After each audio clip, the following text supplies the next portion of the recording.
దాదాపు సెప్టెంబర్ మాసం నుంచి రేపు 27వ తారీఖు జరగబోయే ఉమ్మడి కృష్ణా గుంటూరు జిల్లాల పట్టభద్రుల ఎమ్మెల్సీ ఎన్నికల సందర్భంలో కూటమి బలపరిచినటువంటి అభ్యర్థిగా నాకు అవకాశం లభించటం, దాదాపు 33 నియోజకవర్గాలు కలిగినటువంటి ఈ సువిశాలమైనటువంటి ప్రాంతంలో దాదాపు 6 జిల్లాల్లో ఆధ్వర్యంలో జరిగే ఈ ఎన్నిక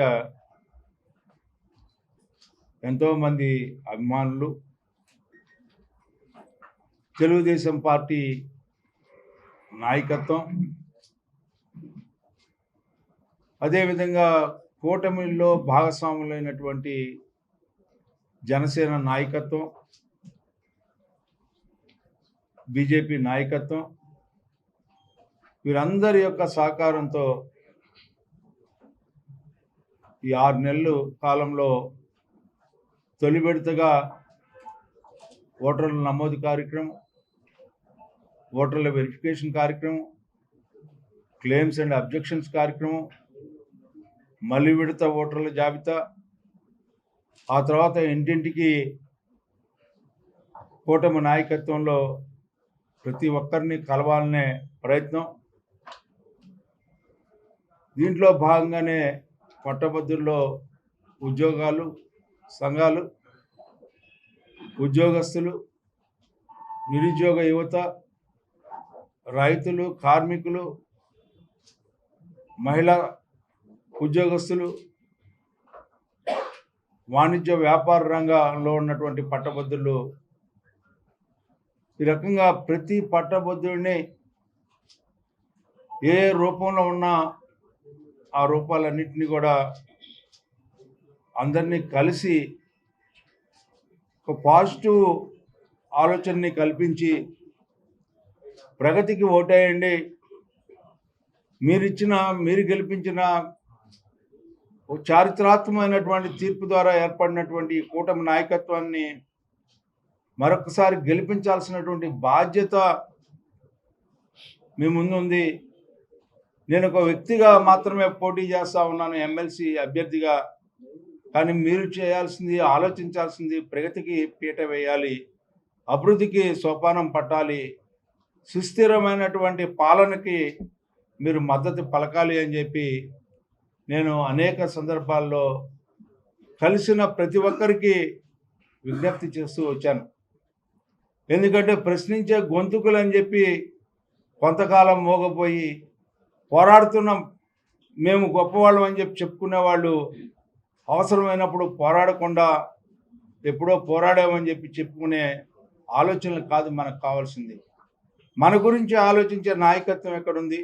మన సమస్యల్ని పట్టించుకునే నాయకత్వం ఎక్కడుంది?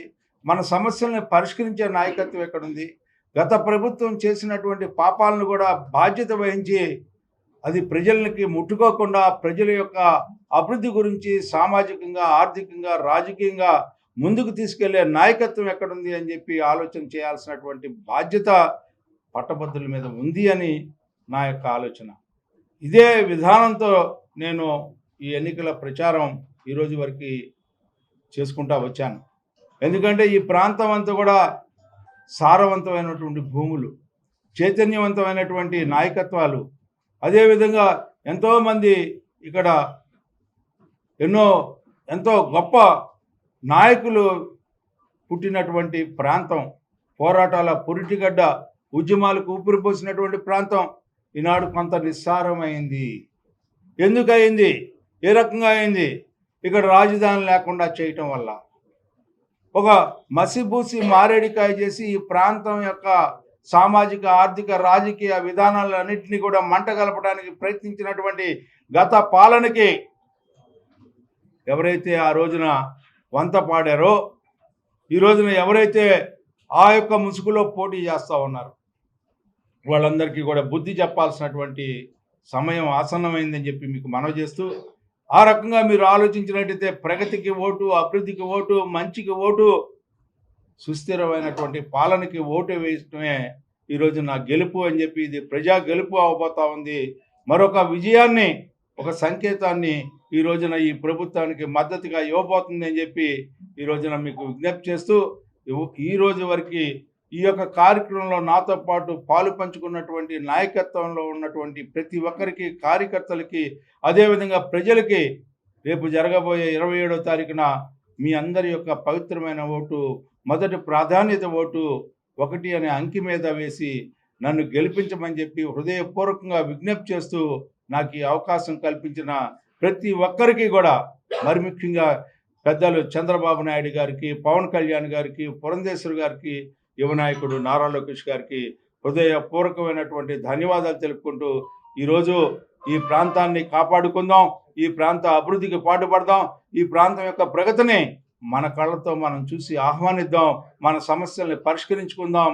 ఒక డిఏ, ఒక పిఆర్సీయా, లేకపోతే ఇంకోటి అనేది కాకుండా ప్రతి ఒక్క సమస్యకి పరిష్కారం కనుగొనే వ్యక్తి, పరిష్కరించగలిగిన ఏకైక వ్యక్తి ఈ రోజున చంద్రబాబు నాయుడు గారితో పాటు ఉన్నటువంటి కూటమి ప్రభుత్వాన్ని అని చెప్పి మీకు హామీ ఇస్తూ, ఆ రకంగా ఉద్యోగ వస్తు కానీ, ఉద్యోగ కల్పన కానీ, ఉద్యోగ విధానం కానీ, ఈ రోజున ఏది కావాలంటే అది డిఎస్సి నోటిఫికేషన్ కానీ, ఇలాంటి అంశాలన్నిటితో కూడినటువంటి ఈ రాష్ట్రంలో నిరుద్యోగ సమస్యను తీర్చే బాధ్యత ఈ కూటమి నాయకత్వానికి, అది బాధ్యతగా భావించి దాన్ని పూర్తి చేస్తామని చెప్పి, ఏదైతే మేము చెప్పామో 20 లక్షల ఉద్యోగాల్ని, ఆ 20 లక్షల ఉద్యోగాలు ఇచ్చేంత వరకు కూడా మీతో ఉంటాను అని చెప్పి ప్రతి నిరుద్యోగ యువతకి మనవి చేసుకుంటూ, నాకు ఈ అవకాశం ఇచ్చిన పెద్దలందరికీ కూడా హృదయపూర్వకమైనటువంటి, మరి ముఖ్యంగా మరొకసారి ధన్యవాదాలు చేసుకుంటూ, మొదటి ప్రాధాన్యత ఓటు ఈ రోజున ప్రగతికి ఓటేయండి, ప్రత్యర్థులు ఎవరనేది కాదు, ఈ రోజున ప్రగతికి ఓటేయండి అని చెప్పి మరొకసారి విన్నవించుకుంటూ సెలవు తీసుకుంటాం.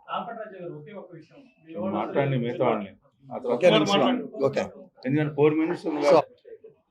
నేను దానికి ప్రత్యేకంగా ఎలక్షన్ కమిషన్ కూడా చెప్పాం, ఒకరికి ఎఫెక్ట్ అవుతుందా, ఒకరికి ఎఫెక్ట్ అవుతుందా కాదు, ఓటర్కి ఎఫెక్ట్ కాకుండా చూడటం అనేది నా బాధ్యత. ఇక్కడ వ్యక్తులు ఎవరు కాదు, పోటీతత్వం కాదు, పోటీలో ఉన్నవాళ్ళు కాదు. ఇవాళ ఫ్రీ అండ్ ఫెయిర్గా ఎలక్షన్ జరగాలి, ప్రతి ఒక్కరూ ఓటుని వినియోగించుకోవాలి, ఓటు వేయాలి. ఆ రకంగా ఓటు వేసే విధానానికి కొన్ని అడ్డంకులు ఉన్నాయనే భావంతో ఇప్పుడే నేను ఎలక్షన్ కమిషన్కి వెళ్ళి కలిసి చెప్పాను. ఎందుకంటే మీరు హాలిడే అనేది నెగిషియబుల్ ఇన్స్ట్రుమెంట్ యాక్ట్ కింద మీరు హాలిడే డిక్లేర్ చేసే అవకాశం లేదని చెప్పి, ఓన్లీ స్పెషల్ అండ్ క్యాజువల్ లీవ్ని పెట్టుకోమని చెప్పి చెప్తా ఉన్నారు. అది కూడా ఏంటంటే ఇక్కడ పనిచేస్తూ ఉంటాడు, ఓటు ఎక్కడో గురిజాల్లోనో, మాచర్లోనో, రేపల్లోనో, లేకపోతే కృష్ణా జిల్లాలోనో ఉంటుంది. ఇక్కడి నుంచి అక్కడ పోవటం అంటే ఆ రకంగా ఉన్న వాళ్ళకి మేము లీవ్ శాంక్షన్ చేస్తున్నామని చెప్తూ ఉన్నారు. అంటే అదంతా కూడా కన్ఫ్యూజన్గా ఉంది. దాన్ని కొద్దిగా ఆల్టర్ చేసి ఇవ్వమని చెప్తే దాన్ని ఆల్టర్ చేసి ఇవ్వతున్నారు. ఏమైతే వస్తుందో చూసి చేద్దాం. ప్రైవేట్ స్కూల్స్ ఆల్మోస్ట్ డిక్లేర్ చేసి వాళ్ళు హాలిడేగా ప్రకటించుకున్నారు. ఆల్రెడీ అప్స్మా అన్నీ కూడా కలిసి వాళ్ళు స్టేట్మెంట్ ఇచ్చారు. మీ పేపర్లో రేపు పొద్దున వస్తుంది. నిన్న ప్రైవేట్ స్కూల్స్ మీటింగ్ జరిగింది, దానిలో చెప్పారు హాలిడే వాళ్ళు ప్రకటించుకున్నారు. There is no regularity under the government. ప్రకటించవచ్చా, ప్రకటించబోదు. Okay, right. మరిన్ని వీడియోస్ కోసం ఛానల్ ని సబ్స్క్రైబ్ చేయండి. లేటెస్ట్ అప్డేట్స్ కోసం వాట్సాప్ ఛానల్ ని ఫాలో అవ్వండి. ఆ లింక్ డిస్క్రిప్షన్ లో ఉంది.